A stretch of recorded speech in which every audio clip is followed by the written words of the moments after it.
Hello, everybody. Hello. Hey. Hello. Welcome to the Dickinson Memorial Library. Thank you. Thanks for coming out today. Great to have a Saturday afternoon event. Glad to see it can bring people out. I'm Matt Atwood. I plan events at the library.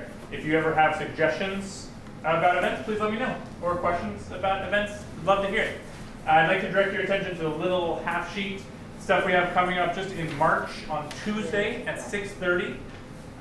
Sharon Gensler is coming to talk about how to garden for your home garden in a way that improves the health of the soil by growing cover crops, by not tilling. And so there's some things that are about it that are easier than regular gardening. Come on out for that on Tuesday. On Friday, we're having a tropical island party right here at the library. 6:30 to 8, all sorts of things. It's especially for elementary school kids, but I'm pretty sure that everybody could have a fun time there. There's simulated surfing. We have erupting volcanoes. We're going to be bowling with coconuts, hula dancing, limbo, snacks, all sorts of stuff. What time again? That is 6:30 to 8 on Friday. Okay. I'm from South Hadley. I can make it up. And on the following Tuesday, Preston Heller, the mentalist, is coming. Ooh. Right here in this room. That's a week and a few days from now. This guy will read your mind.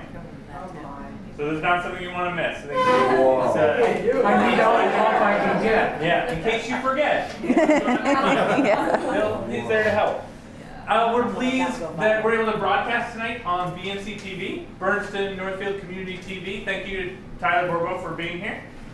But really excited to have Desiree Smelcer here today to present on Bigfoot. She grew up in Humboldt County, California, in the Pacific Northwest, Bigfoot country, and she had experiences that influenced her, inspired her to go on and study anthropology, history, and get a library science degree. And so now she presents on the history and culture of Bigfoot, including Native American. Specifically, I'm talking about Native American stories and kind of go from there. Awesome. So please help me welcome Desiree.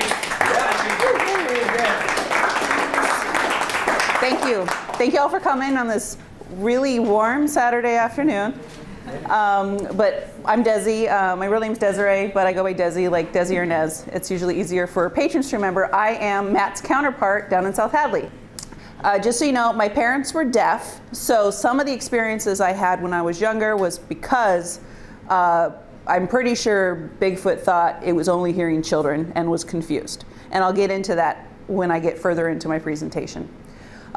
So like I said, my first language is sign language, my second language is English, my third language is Spanish. So sometimes I talk fast because I'm thinking in sign language and the language is quicker. So my apologies. My undergrad is how I came out here to New England. I went to Wheaton College for undergrad, and when I was 5 years old, I had an experience, which I will talk about a little bit later, and it got me interested in anthropology. I wanted to understand what I saw, and that was the only way I could figure out, not necessarily science, because the science end of it I wasn't so much interested in, as I knew there was oral traditions around this creature, and I was interested in that, which I will start to talk about briefly. How many of you have had an experience? Have any of you had an encounter? Okay. For the majority of people, it is in the realm of cryptozoology. So it's something that is quote unquote unknown. But there's a lot of creatures out there that are being discovered. The majority of the oceans are completely not even been explored yet. So we're going to be finding more creatures as time goes on. So let's get started. So understanding, when I talk about the history and culture of Bigfoot, I'm specifically talking about Native American tradition and encounters that people have had prior to 1950, okay? There is a lot of different names that what we call Bigfoot goes by. Sasquatch is the Salish word, as a play on Salish word, which is the Tlingit, which is up in the Pacific Northwest, Haida, etc., word for what we consider Bigfoot. So it's not regional. There are encounters in all over the United States except for Hawaii. Although Bigfoot have been known to be swimming, they don't swim that far.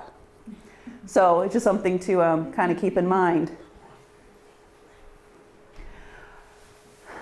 The United States itself is very forested. About a third of the United States is forested. Not all of it is has people there. Not all of it is someplace that humans have gone. And I just think it's something to keep in mind. You can see most of the Northeast, part of the South, and up into the Pacific Northwest. Where I'm from in Northern California, most of California is forested except when you get about halfway. Where I'm from, and this was the best picture I could find, I'm from Rideau, Scotia area here. The county itself is 2.5 million acres, but over half of it is actually covered in woods, and there are still parts of the woods that are so remote, people haven't been there in at least 100 years. Prior to that, it might have been beaver trappers that have gone into it, into different valleys, but there are big swaths of forested land that people just haven't seen. When you look at the population of Humboldt County is actually slightly less than the population of Franklin County, which I thought was kind of interesting. There's about 33 people per square mile. Whoop. So about 58% of the county is forested. Now the reason why I bring that up is it's typically Bigfoot seems to be found in forested areas. And that's why I wanted to kind of just point that out. Massachusetts, 53% is forested. You can see where Quabbin is. And a good chunk of it is devoted to forest, very specifically set aside for ecology, but also set aside for parkland that's in like cities, hence the some of the urban and rural parkland. So about 3.5 million acres. So the county of Franklin is 464,000 acres. But if you sat down and you did the math, there's about 300 people per square mile. So compared to Humboldt, if you're standing in a square mile and putting the amount of people that you would see, you're gonna see people standing around in Franklin County in that square mile. Where in Humboldt, you might be able to yell really, really loud and hear someone yell back, but that's about it. So just you can kind of understand the remoteness of it. The size of the county I grew up in, Berkshire, the square compass essentially is Berkshire, Franklin, Hampden, Hampshire, and about half of Worcester County. So imagine that size, and then the population of only Franklin County. Okay, I'm just trying to get you to get an idea of just how remote kind of that area is. It's about 5.5 to 6 hours north of San Francisco also. So if there's fog in Eureka, California, you got to drive up. Because you drive up, there's actually a lot more encounters because of the highway that goes up that's very remote. So that's something else because we're driving up at like dusk, essentially, when we get there, or 1 or 2 in the morning to head down to San Francisco. So what's in a name? Some of the traditional names for Bigfoot, for the Algonquin tribe, the Oha means wild man. Hoopa, the Oma, boss of the woods. The other Hoopa word, which I always have trouble pronouncing, but Wak, Pak, Kul, Ma. And it just means giant, so I would say Oma instead. And most of them do too. The Iroquois, it means Sinakwa is what I'm going to use for when I tell you a couple of the stories. It means stone giant. The Micmac is the Gugu. You've also heard some of the French call it the Rougarou is another word you've heard, which is a play actually on the Micmac that was originally found. And then the Yurok tribe, it's the Oma.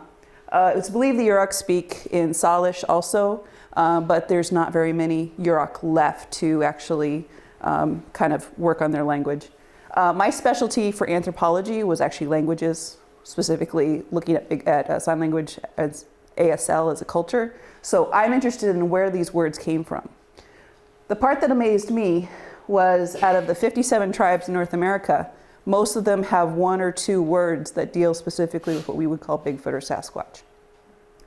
None of the tribes either represent or talk about something that does not exist. All questions we'll do at the end, okay? So that's something that I always thought was interesting.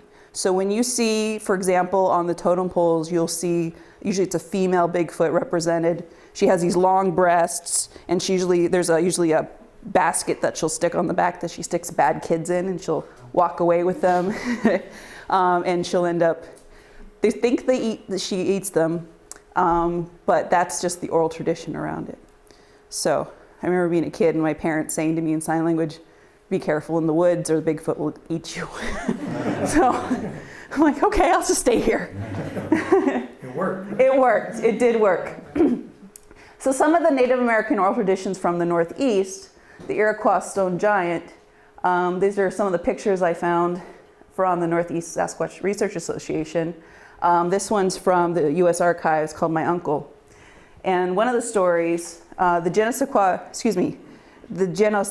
is similar in folklore to the Wendigo. So the Wendigo is if a Indian became a cannibal, it would eat someone. It's usually during the dead of winter like this, where it's a bad winter, where winter keeps recurring and keeps coming up, and it turns into a Wendigo.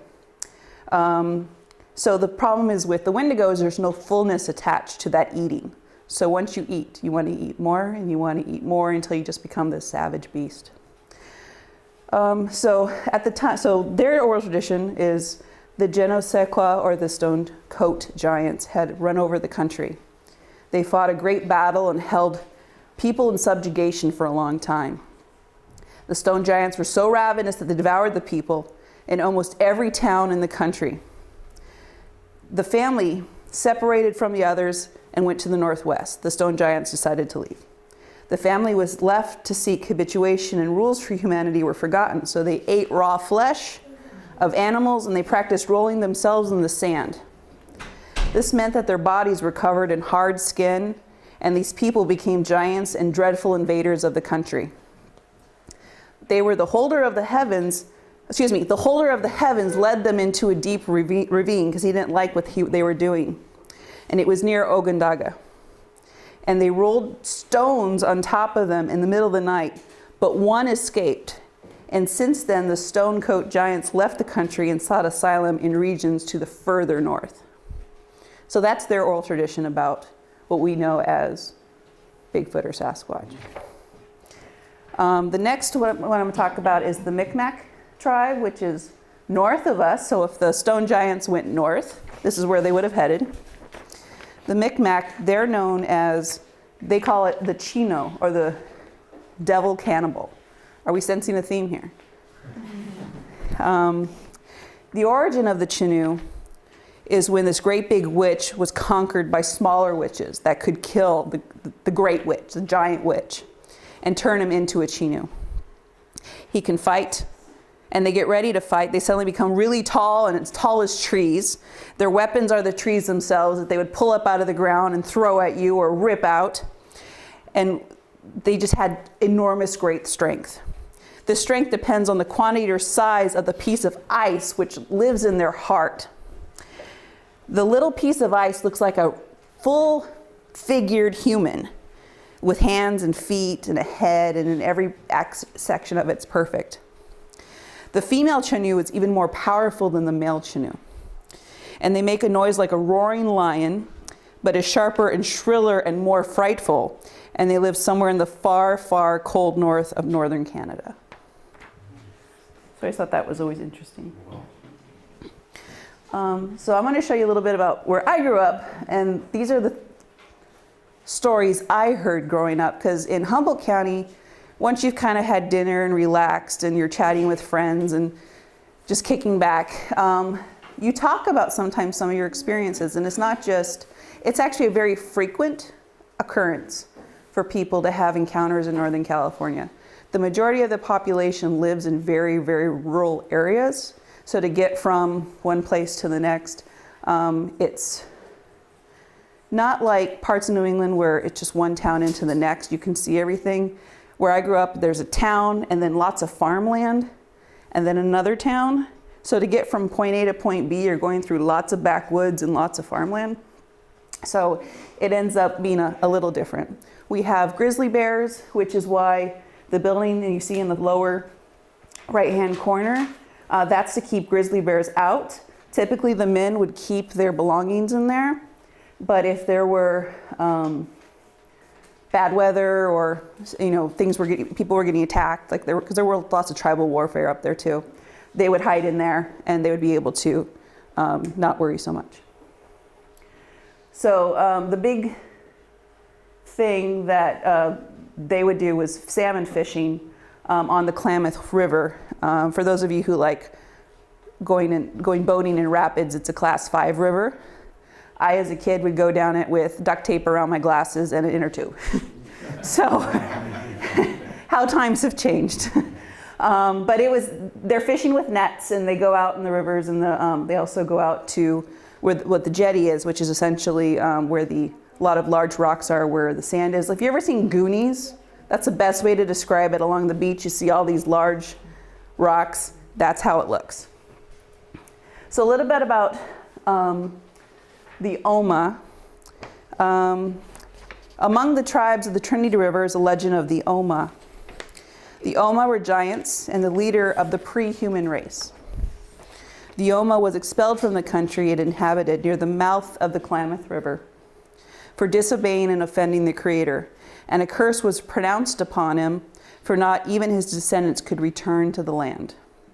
So the Hupa, which is also, I got the two confused, I apologize. I'll show you Hupa in a second. These are the Yurok with the Oma. They live they're right next to each other, the Hupa and the Yurok. One slightly further inland, which is the Hupa. They still have a reservation there. And the Hupa reservation is right next to where the Patterson-Gimlin film was done. For those of you who don't know what that is, you might have heard of it because it's when you've seen a picture of Bigfoot kind of like walking in this grainy 1964 video, and you see it turn and looking and then kind of hurrying off. That's where that was filmed. For the Yurok, the Oma, in the old days when women learned never to leave their acorn meal unattended, they would spend all day pounding on these acorns near the big rocks to make acorn meal, and they would take it down to the beach and leach it because there's actually an acid in there that makes it so you can't eat it. They would leave it in the sun to dry. When they would come back, it'd be gone. The women would find big footprints in the sand where they left the meal, and they knew the giants had taken it. The giant likes Indian food and knows to wait until the acorn is leached to take the bitterness out of it. They believe that they liked the sound of women pounding the acorn and knew it was time to come get the food. Dinner bell. Exactly. Chow call. Chow call. I don't know. To me, it looks like they have the similar stories about when they would leave the salmon out to dry over the smoke huts. They would come out and they would find it missing. So when I talked to some of my friends, not elders, I don't know any of the elders, but when I talked to some of my friends, they said that that's usually why they actually stay there and camp overnight, so they know that no one is going to come take their stuff. Oh, there's the Hupa here. Like I said, it's a very similar setup with the net and the way they fished. I'm also president of the South Hadley Historical Society, so I know all this really random stuff. When you go across what's called the Lower Bridge in South Hadley, there's actually 3 long strips of essentially looks like sandbar but it's a little bit of rocks. Those are man-made. Those were made by the local natives there in South Hadley prior to 1620s. And it was made so well, they actually have the bridge on top of them. But that's what they would use to create nets to catch all of the shad run, to catch their fish. So they would do the barriers with wooden stakes. I actually have at home, which I didn't bring with me, a similar hat. Their weaving was so tight that it was prized in the area because you'd be able to keep water in it, and you'd be able to actually cook in them too. So just a look at that. So some of the historical counters I want to talk about, because some of these are from personal journals. Some of them are going to be from newspaper clippings. The only problem with some of the newspaper clippings is some of them were actually on April 1st. So you have to I take them with a grain of salt, but some of them ring true. Do you know what I mean? So when you read something, you go, there's some truth to that. So that's why I wanted to share with you some of this. So the first one that I have found and did some research on was Samuel Champlain when he was on the St. Lawrence River in 1603. He was a French explorer, and he was going there to specifically look for trade routes for fur. In his book, Des Savages, don't ask me to speak French, that's a word I cannot do, written in his first voyage, he talked about the Gugu of the Micmac tribe. And he actually met someone from the Gugu tribe. It was supposed to be a hideous woman who was taller than a ship and carries a hunting pouch to put her human victims in so she can eat them later. The Gugu is described to have big hands and hairy faces like a bear, but the face is flat with no snout and no visible ears, which you will hear people talk about Bigfoot similarly. They're supposed to whistle shrilly and live around parts of Quebec and New Brunswick. So maybe they're the precursors to the French Canadians that came down. I'm kidding. I'm teasing you. So that's one of the first encounters. Next one is Captain John Smith in the Susquehanna tribe in 1694. He wrote a book called The History of Virginia, and he specifically talks about the Anasties. The subject, they were giant in proportion to the English. They said they measured their calf, and it was 1 yard around. Just 1 yard around. The rest of the limbs were comparable and proportional. But he was the goodliest man he ever behold. He was kind, he was generous, but he didn't understand him. The tribe were in a series of wars with the Iroquois League, and their population and identity disappeared. And it was believed that the rest of the tribe merged with the surrounding area. This one I thought was interesting. Northern Vermont in 1759, the French and Indian War. Along the disputed border, Major Robert Rogers encountered a bear and threw objects at him, and the natives of Vermont called it slippery skin, which I thought was an interesting name. Next one I want to talk about is Governor Jonas Gulasha, I think it's pronounced, from 1813. And I wasn't able to find a documented encounter, but however, because of his encounter with his re-election campaign, he specifically said he was going to rid the state of slippery skin. And that was actually part of his motto, his campaign motto. And he wanted to personally shoot the creature. So when the creature was sighted in Maidstone in northern Vermont on the Canadian border, he traveled to the township with a hunting party. And the accounts state that he rubbed female bear scent all over his body and clothes to try to lure the creature out of the woods. I think they might have tried that on Finding Bigfoot at some point. Unfortunately, he was unsuccessful in luring the creature out of the woods and shooting the creature, and also in being reelected. So that's his book. In the Boston Daily Times in 1839, Robert Lincoln, he was an agent for Western New York Lumber Company. And that's the other thing that I wanted to mention. I grew up in a town called Scotia, and that was a lumber town. It was a town of 1,000 people, and it was specifically owned by the Pacific Lumber Company at the time. It's now defunct. It's no longer a town where to live there, you have to work there. The Pacific Lumber Company is no longer in existence because it was bought out by a guy from Texas because it had too much free cash. And that's when you start hearing about clear cutting of redwood trees in the mid-90s. The population that lived there was upset because we wanted jobs in 20 years, but the guy, quote unquote, he who has the gold wins. So you can figure out how I feel about that. But the Boston Daily Times, he owned a lumber company. He traveled to this timber camp in Western New York because 2 employees saw a huge monster in the form of a man, but he was taller and stouter, and he covered in long hair and was frightening looking. The hunting party of 21 people were gathered and included some native men. The natives told Lincoln the creature was powerful but harmless and just wanted to see what they were doing. So, but they didn't listen to them, and they said, okay, we'll track it for you.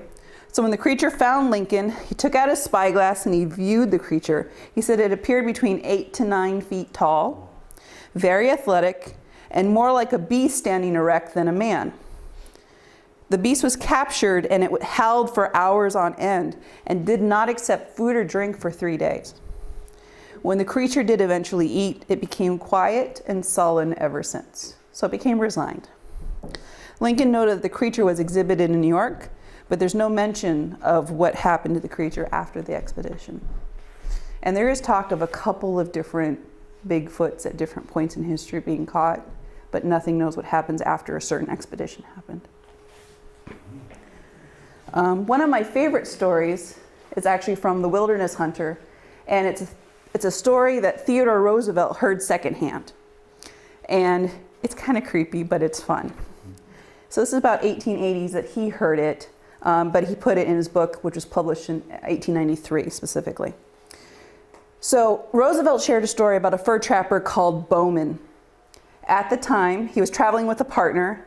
This event occurred when Bowman was a young man traveling with a partner at what is now Wyoming-Montana border. These trappers were interested in a pass that there was supposed to be many beaver, but there was had an evil reputation. The rumor was that a solitary trapper was slain by a wild beast and was half eaten. The remains were found by some mining prospectors that had met him the previous night, and at that point was still very much alive. The story goes that these two hunters, including Bowman, set up camp and left to set up their beaver traps for the day.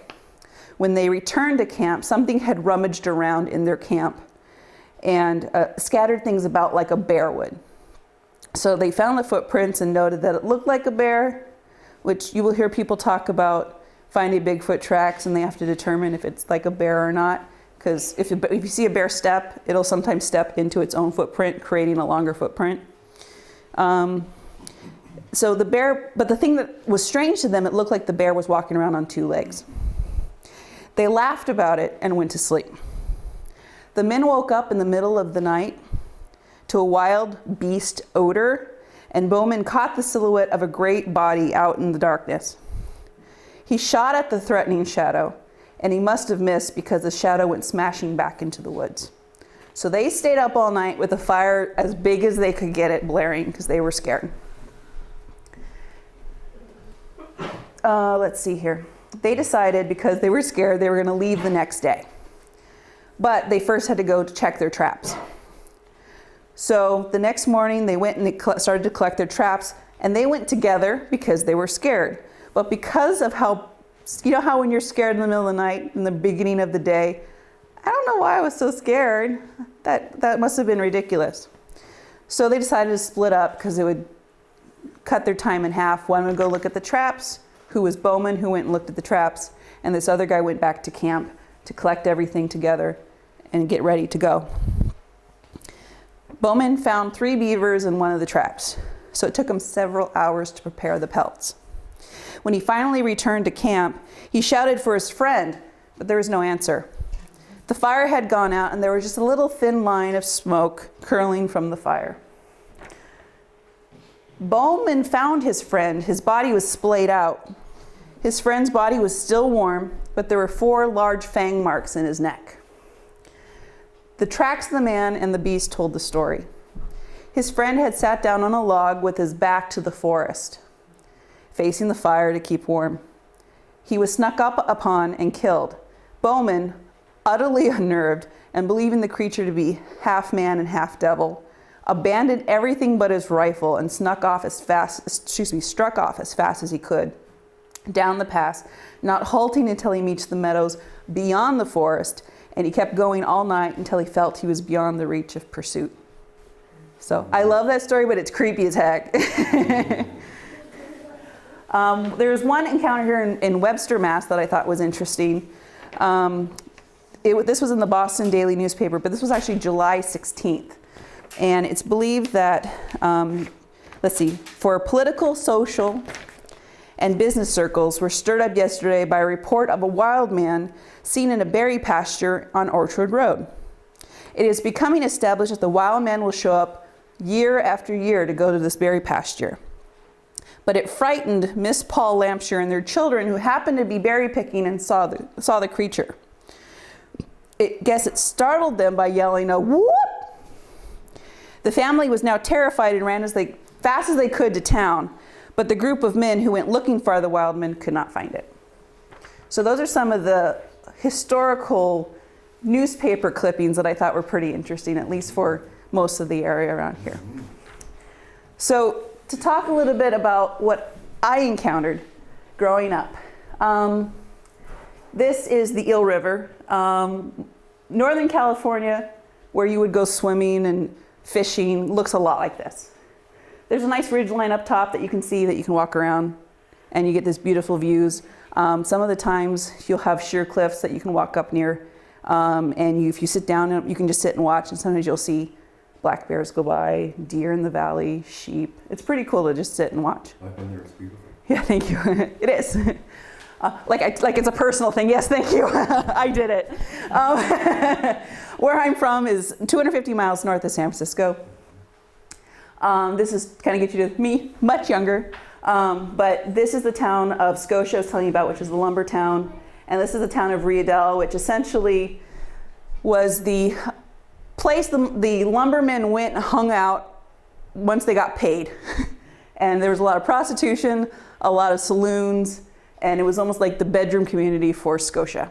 But that was up until the 60s, and then it kind of changed. But my family had, for at least on my mother's side, they had been there from the founding of the town. So my grandfather was the barber. It was one of those town of 1,000 people. You knew everyone. Everyone knew you. The library that I went to growing up was the size of this room. But I went there every day after school because that was my thing.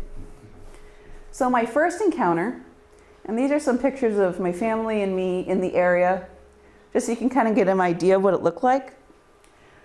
See how you can't see essentially beyond the front of the woods? It's all like that. So if there's something back there, you can't see it. My grandparents, when they would come out with us, they were hearing, so there would be lots talking, just normal talking and whatnot. But it was just my parents. We would play at the river. The deepest the river got was maybe 1.5 feet. So it wasn't a river as we think of as a river, it was more of a creek. And there was a lot of like minnows and just smaller fish that you could go fishing for. So while we pretended to swim, i.e. dragging ourselves along the bottom of the water with our hands, my parents would usually fish. One of the things me and my sister liked to do, I'm the eldest of 4, but the only other person who would have been there would have been my first sister, Bernadette. We would clack rocks together. It was something we enjoyed doing, which as we found out later in life, that apparently that's a noise that's familiar to Bigfoot. Just the sound of children was also something that is encountered and heard by people when they think of Bigfoot and they encounter Bigfoot, as opposed to a sound of adults. So I think those sounds initially is what drew this particular Bigfoot in. Kings Range National Conservation Area is right next to Ettersburg. And it's, there's a couple more pictures here. There's me as a little person. But it's just a vast remote area that no one really ever goes to. It's literally dirt roads to get out there. So it's mostly for hikers, hunters, and campers. And it's far and few in between, especially now because the majority of it's actually most likely been taken over by Mexican kingpins for marijuana, because that's a well-known area for marijuana in Northern California. It's part of what's called the Emerald Triangle. So if you know anything about the Emerald Triangle, you know what I'm talking about. My encounter happened at night. We had all gone to sleep. We were in the tent. You know the old Green Army tents where you could put the flaps up but still had the netting down? I was on a cot. I know everyone was in there. And I had happened to roll over and I saw something squatting next to the died down fire. What was squatting next to the died down fire, I was kind of looking at it and it had a stick and it was poking at the fire. And I could see its face and I could see in front of it. It looked like a human except really furry. And I remember not being afraid because I'd seen bears, I'd seen cats, etc., but it wasn't something that scared me. So I literally rolled over and went back to sleep. There was a 1994 earthquake that was 7.2. I did the same thing. So that'll give you kind of my idea what I'm like. Maybe I need to be more scared, but I'm not. But anyway, so I rolled over and went back to sleep. The next morning, my parents were signing, "What's with the big feet? Why are we seeing these big footprints around the campfire area?" And they kept saying, "Bear, no toes." That was like the sign, essentially. And I thought that was, so I'm like, okay, so I did see something last night, but I couldn't figure out what it was. And it wasn't until I got older that I heard this term Bigfoot, and to me it sounded correct. Okay? So I didn't have a word for it when I was 5. So as I got older, I ended up going to, like I said, Wheaton College for anthropology, trying to figure out what the heck I saw, got interested in evolution, etc. My other degree in history was in American history and European history. My minors, women's studies, Greek and Latin. I'm a big dork. I just like figuring out everything so I can answer that why question. Obviously, I'm into the why question. So just a little bit more about Edwardsburg. Here's Kings Mountain Range down in here. This is Highway 101, which is a 2-lane highway going into Northern California. So this is sparse as it is. But anyway, you'll find that the majority of, when you're looking at this, you'll see the majority of the county is either federal or state parks. And they're not 1 or 2, they're a couple thousand upon thousands of miles. So, my second encounter was in February 2010. I had flown out there and couldn't take a flight up to Eureka, which is what you try to do, because there was too much fog. So I had to rent a car, and it's always that gambling toss flying out there, because either you're going to be in Northern California in 12 hours from Hartford, or you're going to end up driving for another 5.5 hours at the end of that 12-hour flight. So I had to drive, and so in turn I had to drive back, because it's actually cheaper for you to take a car to Humboldt County and drive back than it is for you to try to leave it there, because they're like, it's too remote, you can't just leave the car there. So anyway, so I'm driving down. It's about between 1 and 2 in the morning, and I see something squatting. I don't know why Bigfoot's always squatting when I see him, but he seems to do that. And I say he in quotes, because neither one that I saw had mammary glands. So I'm assuming it's a he. Squatting on the side of the road, and it sees me. And it sees me stop, and I'm staring at it. It's staring at me. And the only thing I could think of in the back of my mind was, don't show teeth. I waved at a Bigfoot. That was my only thought. So I'm waving at this thing, and I'm thinking to myself, get out of the car, get out of the car, get out of the car, get out of the car. You want to meet this thing, you want to meet this thing, get out of the car. My second thought is, you have to catch a plane, Des. You have 3 hours to catch a plane. You got to get to San Francisco. So I'm debating with myself, and this thing's looking at me and looking further down the road. I'm like, what is he looking at?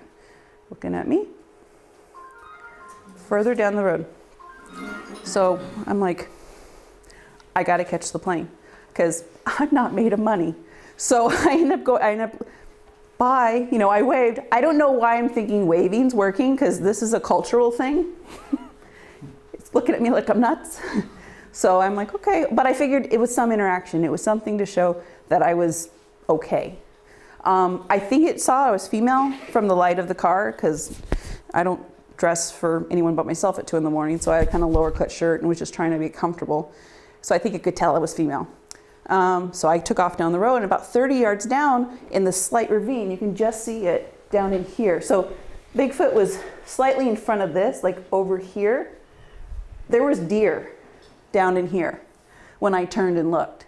So it was a hungry Bigfoot. So it's a good thing I didn't get out of the car. That was my first thought. And then my second thought was, oh, so I'm driving down. I finally get to Leggett, which happens to have one of the few all-night gas stations. And I went into the little bathroom, and it's one of those creepy bathrooms that has a light that kind of flickers. And I'm staring at myself in the mirror that's slightly warped, going, I just saw what I thought I saw. I know I just saw what I thought I saw when I was 5. Oh my God, oh my God, oh my God. I can't tell the guy at the front desk, he'll think I'm nuts. So that was my whole thought process. So I'm on a plane headed back to Hartford going, I can't wait to tell my husband, I can't wait to tell my husband. Why wasn't he there? Damn it. Because he doesn't believe me. He thinks I'm insane. But it was exciting for me to say and show it was solidifying for me to say, okay, I know what I saw when I was 5 years old. And I can say, I know this thing exists. It's not a bear. It's not a mountain lion or a cougar that I saw. It was a Bigfoot. Okay? So these are some of the books that I have picked up over time that I have found very useful in some of my readings. There's also another one called New England, Sasquatch or Bigfoot in New York. And it's a state one, the state book. And I found them interesting. So hopefully this has been interesting to you and has given you a little bit of a bigger perspective about the history of Bigfoot. And it's not just a modern phenomena, it's something that's been going on for a long time. Thank you very much.